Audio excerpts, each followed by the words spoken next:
Well, this is as much as we can take on this segment of headline reviews. At this point, we're being joined by Mr. Moses Idika, who is a public affairs analyst here in the studio to talk about some of these very pertinent issues in the news. A very good morning to you, Mr. Moses. Good morning. Thank you so much for finding the time to come on the program. Thank you, my pleasure. Well, first things first, we hear that President Bola Ahmed Tinubu has drawn some sort of applause from Nigerians, or should I say his supporters, over a recent pronouncement he made where he offered retirees free healthcare as well as a review of the pension scheme in the country. And many say that this is maybe or might be connected to a recent protest led by Shore to the force headquarters here in the FCT. But what are your thoughts exactly? Are you also part of the people applauding the president for this move? It's one of those welfare issues that have been outstanding in Nigeria. So it's something to applaud because you don't get to spend your active life working for a nation, and then when you are supposed to retire, have some peace and also collect your thought together and help the younger ones or younger institutions to grow, but you are thrown into sudden penury that end up making people live shorter than ordinary they should live. If you look at the projections, Nigerians are projected to live less than 60 years, whereas we are supposed to retire at the age of 60, 65, 70 in places like the universities where if you become a professor you could do more. So, but if our life expectancy is less than 60, then you see why the pension issue should be looked into, because also the fact that he talked about free health services, Free healthcare, yeah. For them, it's the major thing, because all over when people get older their health start failing.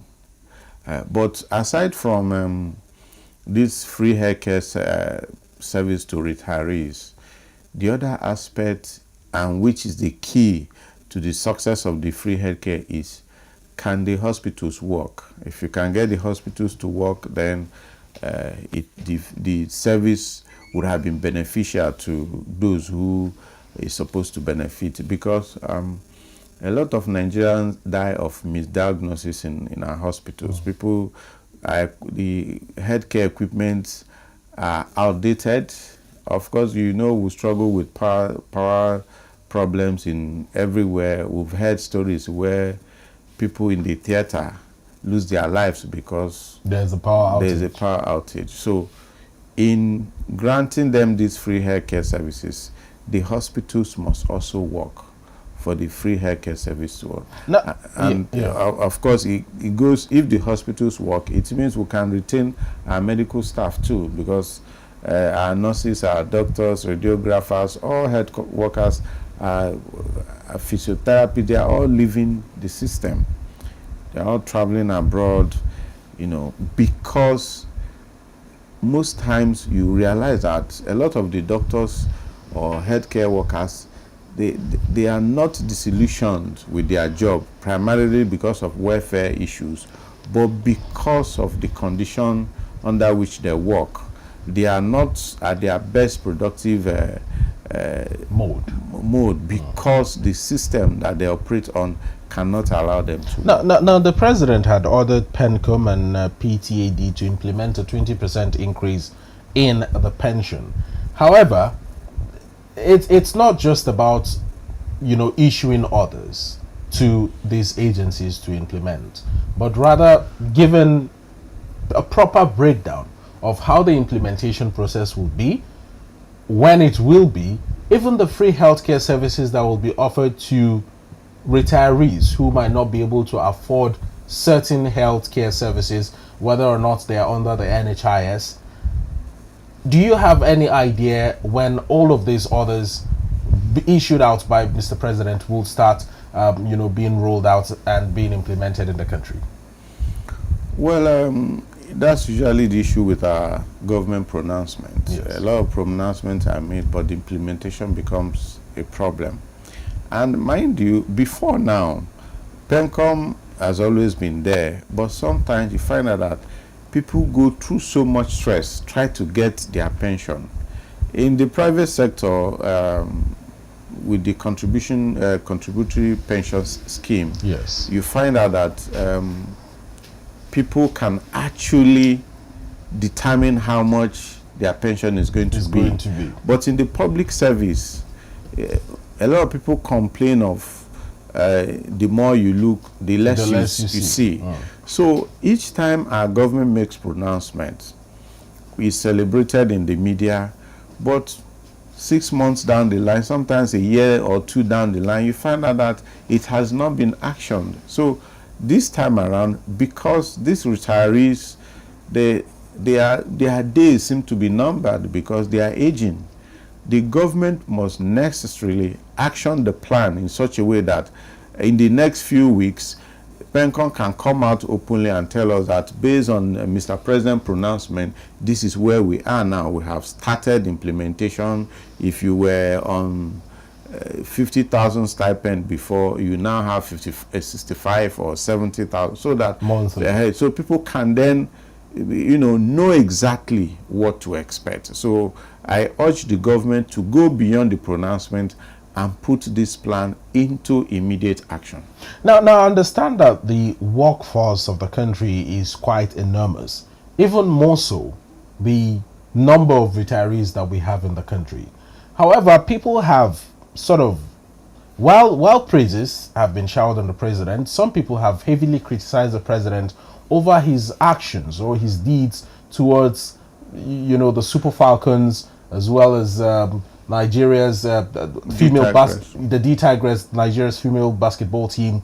The incentives that he had given them following their various victories at two world stage events.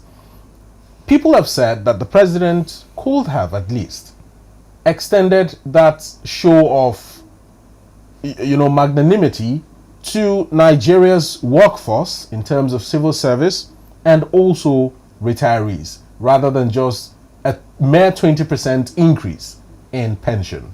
What are your thoughts on this? Well, people become emotional because generally the country is hard.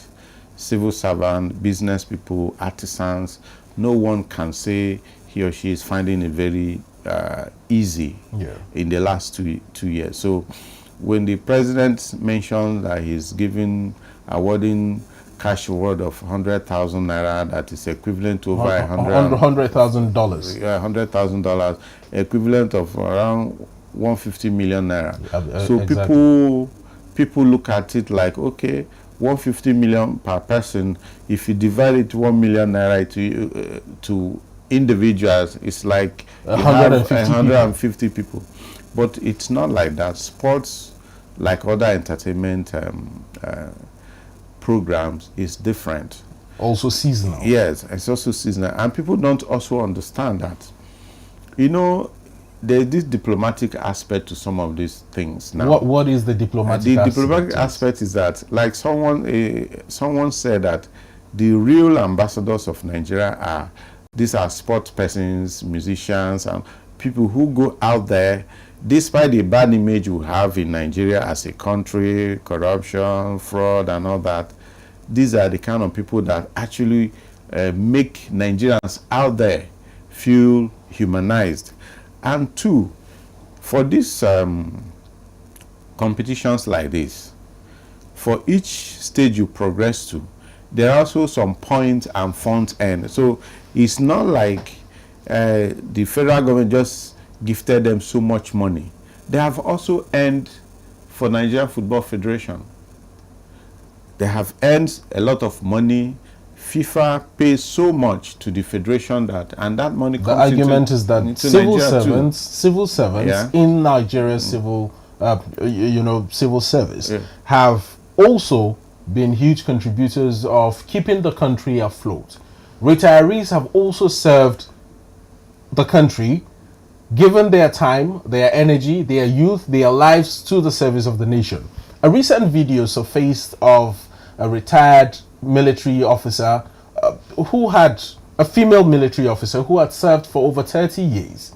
You know, she came out lamenting bitterly about the fact that the money she was paid, or the pension that she has been receiving, which is very meager by the way, hasn't even been coming regularly since she left service. That it is her business, her little business that she's doing on the side, that has been sustaining her, and not what the federal government has been paying her. This is just one case out of the millions of retirees in the country who might be suffering the same fate. Do you still think that maybe the sports people or the sports guys are doing more for Nigeria in terms of revenue generation than the entire civil service? Let me even tell you something about these sports persons. You see, if you look at the D Tigress team, or you look at the Super Falcons, you find out that like 90% of these persons even got to the team. They got poached from different countries outside Nigeria to come and play. Because even in Nigeria today, the government has not, sports doesn't really feature in the scheme of things for the government. How do I say that? All our stadium, they are all turned to churches. It's churches that go there to, you know, to hold programs. For example, you're in Abuja. When you go to MK Abiola National Stadium, it's run down. It's the same thing in the 36 states of the Federation. There are no functional sports facilities that can actually raise, because sports has a way of, you know, the kind of fortune sport brings to countries is a big business. But Nigeria is a country. Yes, we may have Nigerians who are talented in different sports, but Nigeria as a country has no plan in tapping from those sports. Now, when you start comparing a civil servant who probably got employed fresh from the university, maybe 2 years after university, and the government over the years, over the last 30 years, now they have insurance, they have housing allowances, they have all of this in the government has taken, they work for it though, but government for the last 30 or 35 years have taken care of them. They've lived their life secured in the service. You can't compare it to some people, to someone who has taken personal effort to do this, and at the end of the day, your personal effort now rubs off positively on the country. It's like a one-time, a one-off reward. So you and some of them have very short career spans, 5 years, 10 years, and that's it. Today you've heard of the likes of Okocha, Kanu Nwankwo. If you recall the way Rashidi Yekini died in Ibadan, you will shed tears for Nigerian sports men and women. So it's not like this one-off reward for the sports persons. You cannot compare it to what goes on in the civil service. I was just listening to the news where the EFCC chairman said that a lot of the abandoned estates in Nigeria, in Abuja for example, are traceable to some civil servant. So when you juxtapose it, this person in the sports, in entertainment, they have done this, they have taken the bull by the horn by themselves. And at the end of the day, their personal effort now rubs off on the people of Nigeria, brought joy to everybody, united the entire country.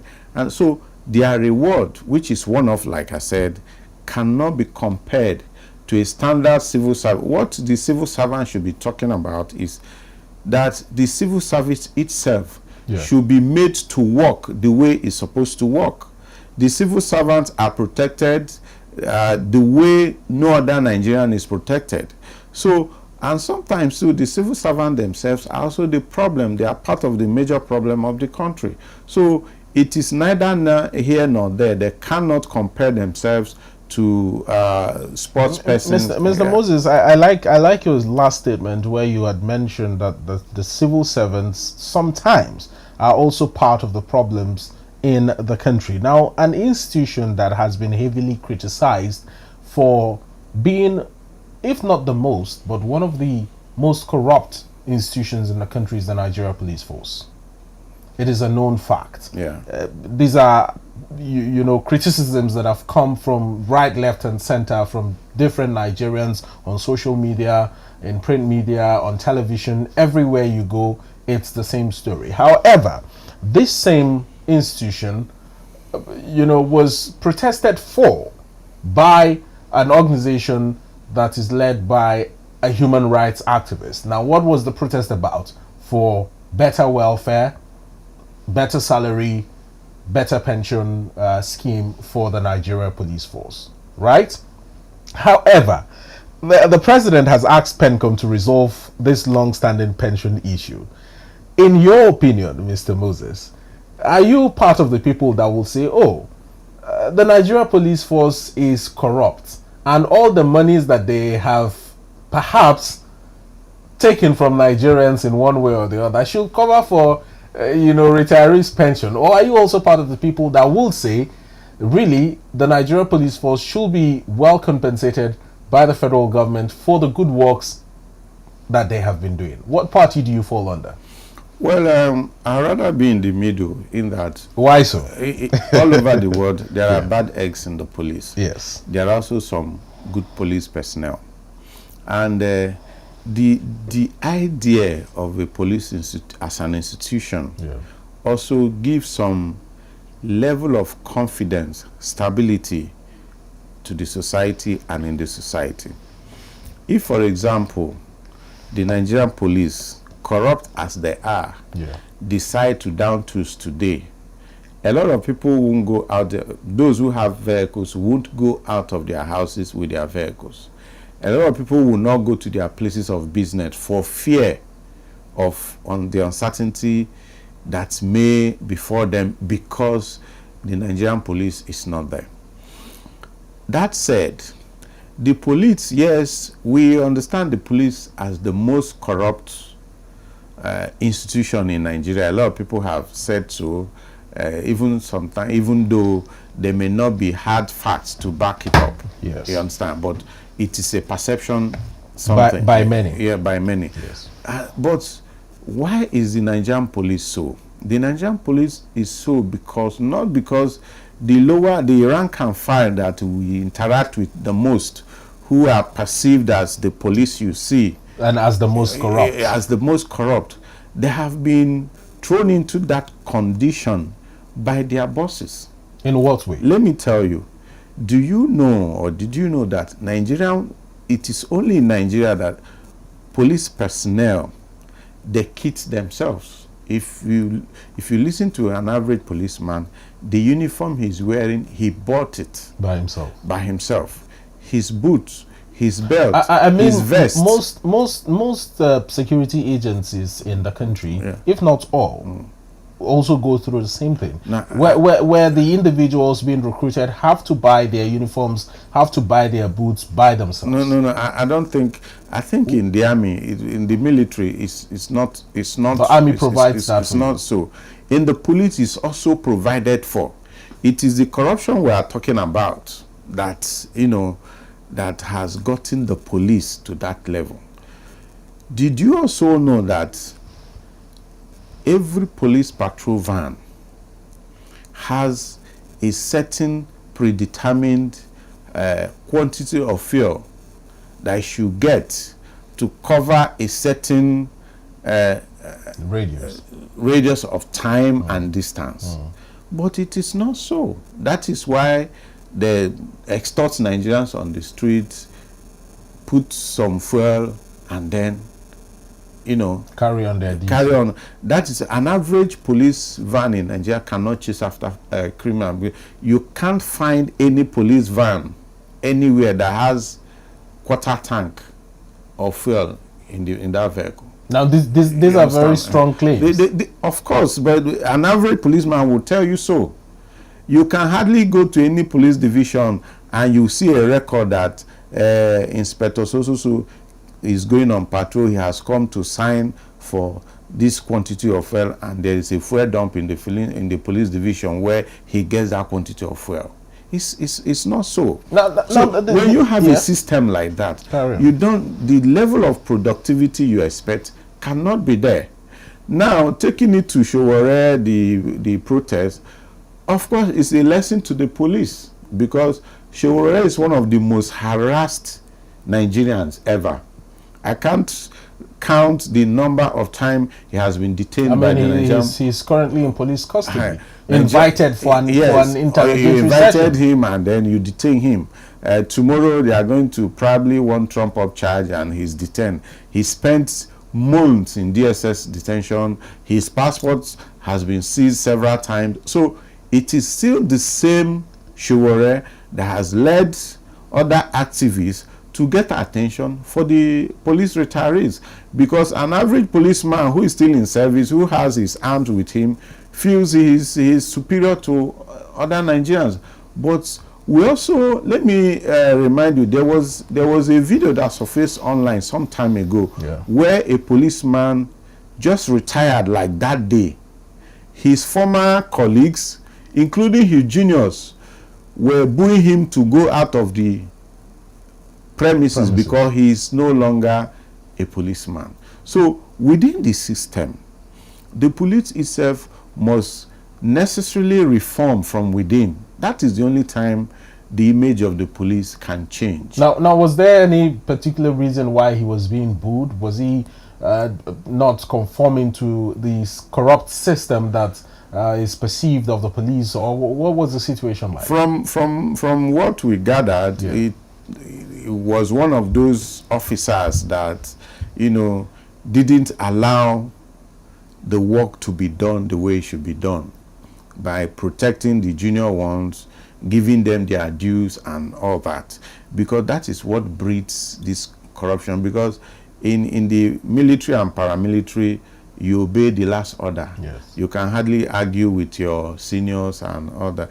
If you talk too much, you have this punitive posting, things like that happen. So it's not a place where people can freely air their views and, protest perceived injustice. So this is what has led the police to the parlor states they find themselves today. Well, interesting take, Mr. Moses. Let's move away from this particular issue to the issue of money laundering cases that the EFCC is trying to take a look at. They have decided that they want to launch a probe into the real estate sector, particularly within the Federal Capital Territory. Earlier, when you were speaking, you had mentioned the case of civil servants, corrupt civil servants owning properties within the FCT, much like the EFCC had said, that a civil servant that is earning less than ₦1 million monthly cannot, by any means, own a property worth over 500 million naira within the Federal Capital Territory. What are your thoughts on this exactly? Between the EFCC and civil servants, this war that is brewing? Well, there is truth in what EFCC is saying. But EFCC is also like someone living in a glass house that shouldn't really throw stones. How? I don't know. I don't have the real salary structure of EFCC staff. But if you go to any EFCC office, you can't find a staff of EFCC driving the ordinary car an average civil servant drives. They all drive BMWs, Audi, Mercedes-Benz, the newer versions that you look at a young person who has been in service for maybe 5 years, you assume or you project that maybe, you could have a mid-level car, but these are people driving 20 million, 30 million cars. So how come? Now, bringing it to the mainstream civil service.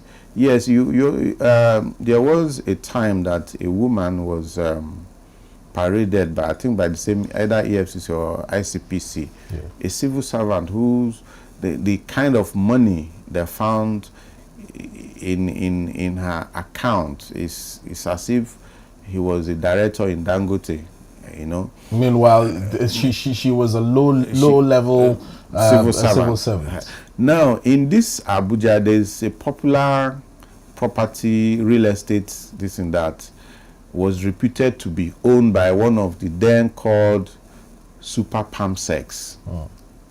A permanent secretary in the Federal Civil Service is called Super Permanent Secretary. Yeah. I think the person eventually became a governor in one of the states. So the traces are there. The traces are there, and that is because of the rigged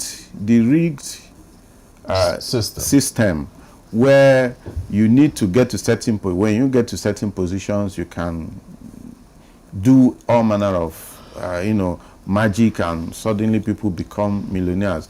And you also find out that if you go to the procurement, go through the procurement process in public service, you find out that when jobs are bidded for, the directors determine who gets what. People front for civil servants because they are the ones that are going to award the contract. They are the ones that will create the parameters for qualification for jobs. So they bring companies. They bring companies, and also that they're probably part of. And so these are ways through which civil servants unduly enrich themselves. Of course, when such monies come, they also know the rules very well. They know the civil service rules very well. And for doing that, they use shell companies here and there to quarter the monies. And so, but the issue really is that until the system works in a way that you can actually point at where people are not doing the right thing, you can never get it. You can never get it done, because the system, Nigerian system, thrives in an opaque nature that you can never see the clear picture. The procurement process is such that a qualified firm can come now and bid for maybe 20 naira for a job, and you can see that he or she has the technical know-how and the experience to deliver on the job. Suddenly you find out that they say one other company got, and when you look at the company that eventually gets the job, no track record. No track record. It may just be a company, an SPV, special people vehicle that was registered 3-4 months earlier.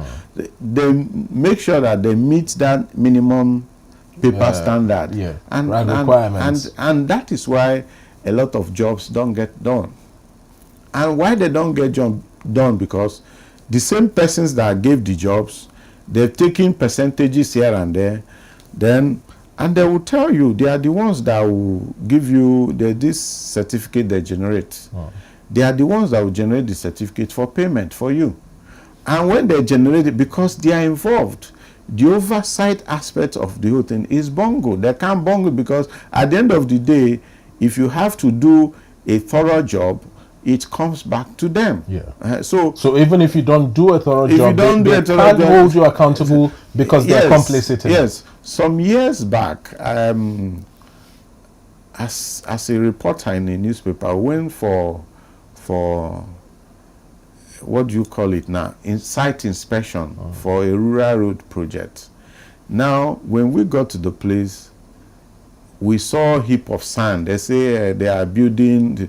Now, it was later we heard that the heap of sand was brought to that place that morning to make sure that the team that came to look at the work done did not go beyond that place. You understand? And those who came, their bosses knew, because the company handling the job is they nominated the company. That means they have interest in that company. So that is what goes on in the system. Theatrics of corruption. Serious theatrics of corruption. Until there is a system that someone outside can point out something that this is supposed to be like this, but it's not there. When you are awarding contracts, you tell us that, for example, we are very familiar with road contracts and the rest, building and all those ones. Okay, this contract is for 20 naira. It's going to be completed in 3 months, and this is this is the kind of things we expect. But in most cases, these details are not given. It's between the awarding agency and the contractor. So even when they compromise, nobody knows. So I urge the EFCC to actually do the job, but also look inward too, because there are a lot of their staff have been accused of compromising. And when the one who is hunting compromise, then you can't get any catch. Let's talk about money laundering in particular, especially with real estate companies in Nigeria within the Federal Capital Territory. You know, EFCC was actually talking about civil servants owning, you know, large fancy properties worth hundreds of millions. But let's talk about civil servants who, not even just civil servants, but public servants, public office holders, politicians in short, who launder money via real estate companies within the Federal Capital Territory, where you'd find a real estate company that is big, probably has hundreds of billboards all over the city, but does not have one single standing structure except just lands.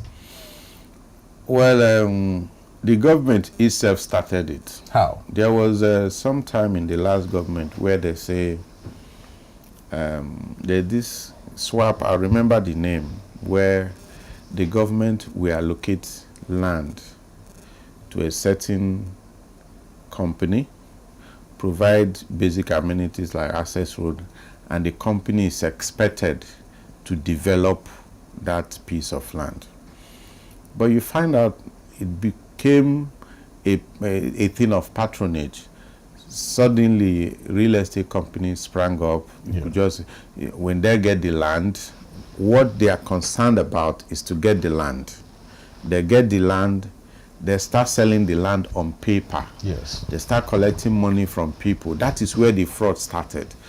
Now, because in this country, the housing sector is not regulated, the government is not playing its role. In other places, like you see in Abuja today, there are more empty houses in Abuja than those occupied. And in high-end neighborhoods as well. You understand? Because we are talking about civil servants, even the people in the private sector, and Abuja is not an industrial city, for example. You only have service industry, hotels, banks, and in the tourism or leisure sector, you find out that they are poorly paid. You know, people serving in bars, in restaurants, in lounges, and all that.